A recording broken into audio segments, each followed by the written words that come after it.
Man, it has been so long since I opened my mouth in front of a microphone. Hey, how's it going, everybody? My name is RavedFun, and welcome to a bonus episode of Let's Play Pokemon XD Gale of Darkness. You may be wondering exactly what I mean by bonus episode. Well, as you can read from the video title, this is episode 1.5, obviously. And because of that, there is no episode 2 at the moment. It's still being worked on, trust me. The reason why it is not episode 2 is because if you look at my team right now, they're not exactly level 60 yet.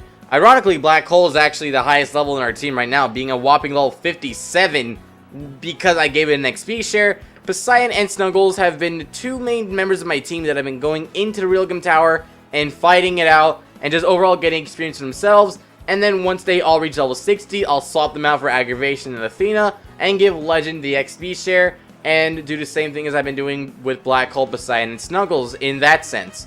So that's my little strategy right now, and trust me, I have been trying to do this every day as much as I can, but of course, level grinding is extremely tedious, and if this was some kind of high-end job, obviously I would do a lot more attention to this, but no, sadly, I had to do other things with my life, and also, I just don't have much time to sit here and just battle over and over and over and over again. Because right now, I'll tell you, I've been slowly tallying the amount of battles I've had to do here. And you want to know how many I have right now? 26! Don't believe me? Here's the card. Now, I want to go over something that I thought was kind of interesting, going over my over 26 battles after I do this, because this is actually about to be battle number 27.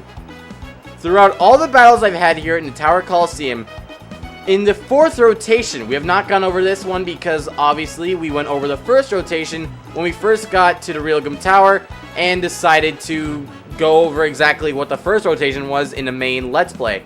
So because of that, I want to come back here and show off something new that the 4th rotation has. The 4th rotation is obviously the 4th rotation in the series, and it keeps going in order.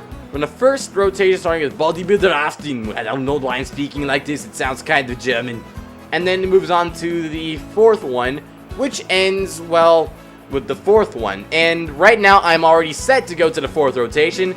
So I want to show you something that gave me total hell while I was going throughout all my battles here.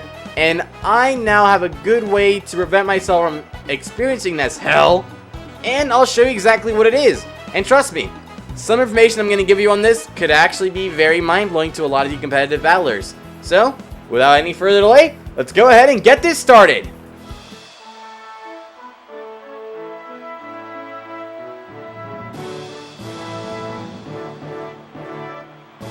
And here we are. Battle 2 of Rotation 4 is Nistel.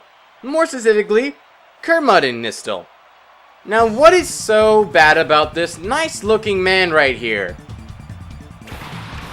Well, he first sends out a Misdreavus and a Wobbuffet.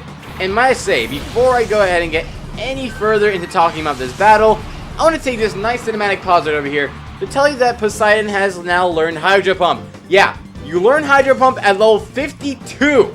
And that is the next water move after Water Gun. Once again, I cannot stress this enough, and you guys agree with me. Why can't there be a dual water and ice type Poseidon series or Vaporeon? Seriously, it would help so much, especially since Poseidon's moveset for at least water moves is horrible. Hell, Poseidon can even learn more ice moves than it can water. But regardless, I also learned Acid Armor with that. Acid Armor will increase the defense by 2 stages. So I felt like that'd be pretty good to have for other things, you know, if I was to get attacked by some raw brute force like a fighting type move or anything like that, I felt like I could use Acid Armor to my advantage. So that's what I decided to put in place of Aurora Beam, if I've not gone over that before. And the next thing I want to talk about would be this, which is actually what I do want to talk about, the main thing. Misdreavus and Wobbuffet. Let me go ahead and elaborate on this for you. Wobbuffet has the ability Shadow Tag. Shadow Tag will lock all the Pokemon on the field, well, at least all the Pokemon of the opposing member's team, in this case, us, will lock the Pokemon on the opposing member's team from exiting the field. If I try to go ahead and switch to, I don't know, Legend, Wobbuffet Shadow Tag prevents Poseidon from switching out. There is no way we can get out. So now you may be thinking, oh, okay, that's fine, you know. Poseidon and Snuggles, you know, they can just duke it out. You know, I've always been doing that. So what's so bad about that? Well, I want to show you what it is. First, I want to use Bite on Mischievous, and I want to use Brick Break on Wobbuffet. Now, why do I want to use Brick Break on Wobbuffet? Because as soon as you finish your final input, he withdraws Wobbuffet, and he sends out an Explode. Now, the next thing he does, actually, let's see, can Bite one-shot Mischievous? No, it can't. Okay, so you get to see Perish Song. All affected Pokemon will faint in 3 turns. It affects Poseidon. It affects Mischievous. It affects Snuggles. But it does not affect Explode, because Explode has the ability Soundproof. That is why I decided to use Brick Break on Explode. So then I can hopefully try and get that Explode to faint before it uses a move like Screech, which will lower our defense, which is always a bad time on our part and all that, and it's just never good. And then it also had the moves Rest and then Snore, so it would just really add more salt to the wound there. And then he sends out Wobbuffet once again. And this time, Wobbuffet is ready to start attacking with Counter and Mirror Coat, as well as Encore, should he be using a move like, you know, a repetitive, you know, attacking move on Wobbuffet, and Wobbuffet will lock you into doing that until you faint. Crazy strategy right there, I know. And that is why Wobbuffet has been banned, especially Mischievous as well, because this combination, I have a theory of my own here that suggests that Kermigan Nistel is the prime example of why Wobbuffet has been banned, alongside Pokemon like Mischievous that know stuff like Parasong. And also, speaking of that, Wobbuffet can also actually knows Destiny Bond and will try and do that should your 2 Pokemon fail now. In that case, or in our case, being Poseidon and Snuggles. So, now you may be thinking, oh, okay, well, you know what, 3 turns, that's fine. Let's go ahead and use Bite on Mischievous, and then we'll just use a move like, oh, I don't know, Return on Wobbuffet, you know? Nothing too bad, right? Wrong. Mischievous, wait, what? Nistel! Dude! You have Protect on Mischievous. Are you trying to make me look like a fool? Like I'm insane? Let me go ahead and elaborate on you guys. I have been doing this for over like 26 times now. And I can tell you that, okay, at least Wobbuffet decided to use Counter. That is where the bad stuff starts coming in, because Snuggles instantly goes down with Counter. Counter will deal twice as much damage on the opposing Pokemon should that attack land. In our case, that attack, there is no stopping it. So let's go ahead and send out Athena, because Athena is one of the next Pokemon that I want to level up. And plus, Athena's freaking awesome. Seriously, Pidgeot is a really good flying Pokemon. And thus Poseidon's Perish count goes to 2. So that is always really bad on our part. But if he did decide to use Protect on Mischievous, I still am wondering why he did not do that. That is actually, I'm not complaining to a degree, because I want to show off exactly what he has done to me so much and has made this battle drag on for so long. Of course, now that I'm a higher level, we can start, you know, producing more and more wins and a lot more efficiency in our battling prowess, because we can instantly start one-shotting stuff now that we are such a high level.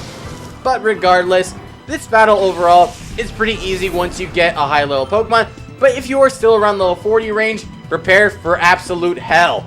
And if Nistel is smart and not stupid like he is right now, because he didn't take his pills for whatever he does, I mean, seriously, I have no idea how many pills he has to take, he's an old man.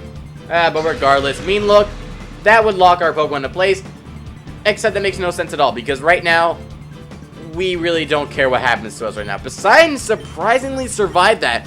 You know, this went a lot better than I expected, but at the same time, I still feel kind of dumb, because I'm like, Nistel did use Protect on me before, and all his other Pokemon worked really well to at least bring some health to my team and cause this battle to drag on for, I'd like to say, over 4.5 minutes, which doesn't sound like a whole lot. But when you're going by, you know, the usual battle length between these battles here in the Tower Coliseum, which is actually like, you know, 1 to 3 minutes for myself, depending on what they are, because some trainers here do in fact have really annoying Pokemon, like the 3rd rotation having a trainer by the name of Aggle, I believe, who had a Wigglytuff, Stantler, and a Miltank. And trust me, if you hear the word Miltank, you already know you're in for some big hell. But regardless, we finally took down Nistel. So, this is actually a really good example of nice strategized battling here. The only thing that sucks is that if you try and battle competitively nowadays and use the same strategy that Nistel has, you're most likely going to get shunned upon, or if you go to a tournament, you'll most likely, not most likely, you will extremely 100% guaranteed be banned because of that selection that you have. So there's a little bit of a lesson right there for, you know, different types of strategies and why certain Pokemon got banned. Should you be wondering, like, oh, why did Wobbuffet get banned? You know, he's supposed to be a really crappy Pokemon. Well, that's because you don't necessarily use him super offensively. Alright, but that's all I want to show off for today. So, next time on Let's Play Pokemon XD Gale of Darkness, I am finally going to be level 60 with all of my Pokemon, and we are going to go to the Ore Coliseum and finally accept that invitation and deal some absolute hell to the best trainers from all around Ore. Thank you all for watching, and I'll see you guys next time.